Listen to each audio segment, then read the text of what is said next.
Hello everyone, welcome back to the channel. Today we're diving into the Werewolf 2024, a movie that's been generating a lot of buzz in the horror community. Does this fresh take on the classic werewolf mythos live up to its potential, or does it fall short of expectations? Well, grab your silver bullets because we're about to break it down, spoilers ahead. Plot overview, a new take on an old myth. Werewolf opens with a promising premise. A small, seemingly idyllic town is shaken by a series of strange, violent deaths. The authorities are baffled, the locals are scared, and there's a growing sense that something far darker than an ordinary serial killer is lurking in the shadows. Enter our protagonist, a weary detective named Sarah, played by the talented Emily Grant, who's just returned to her hometown after years of absence. She's tasked with investigating the murders, but soon she discovers that there's something supernatural going on. A werewolf is on the loose. This setup isn't anything groundbreaking, but it certainly holds potential. As Sarah digs deeper, the body count rises, and we see glimpses of the werewolf in action. The tension is palpable, and the movie builds up a strong sense of dread. We also get some background on the town's history, including folklore about the origins of the curse that brings the werewolf to life. Where Werewolf starts to separate itself from other werewolf films is in its character development. Sarah is a layered character with personal stakes in the case, as she grapples with her past trauma and her strained relationship with her family.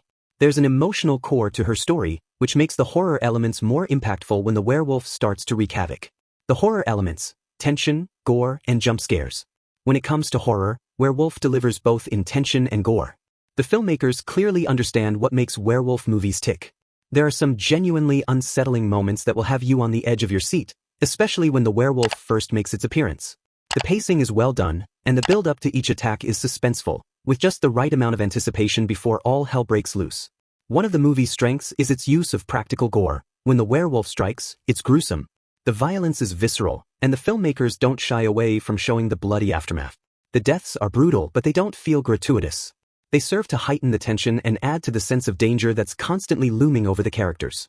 However, the movie does have its fair share of jump scares, and while some are effective, others feel a bit too forced. At times, it feels like the filmmakers are relying on these scares to make up for the lack of genuine suspense. There's a balance to be struck between building tension and delivering on that tension, and in some instances, the film doesn't quite nail it. The climax, a satisfying but familiar conclusion. As the movie builds to its climax, we get a final showdown between Sarah and the werewolf. The stakes are high, and there's a lot of emotional weight behind this confrontation, as Sarah is fighting not only for her life but also for the fate of her town.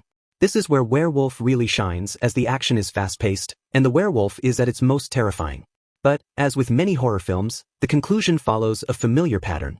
Sarah manages to defeat the werewolf in a somewhat predictable manner, and while it's satisfying to see the monster finally taken down, it feels like a missed opportunity for something more innovative. The resolution doesn't offer any major surprises or twists, which leaves the film feeling a bit conventional despite its strengths. Final thoughts: a solid horror entry, but not revolutionary. Werewolf 2024 is a solid horror movie that delivers on its werewolf premise with strong creature design, effective gore, and some compelling character moments.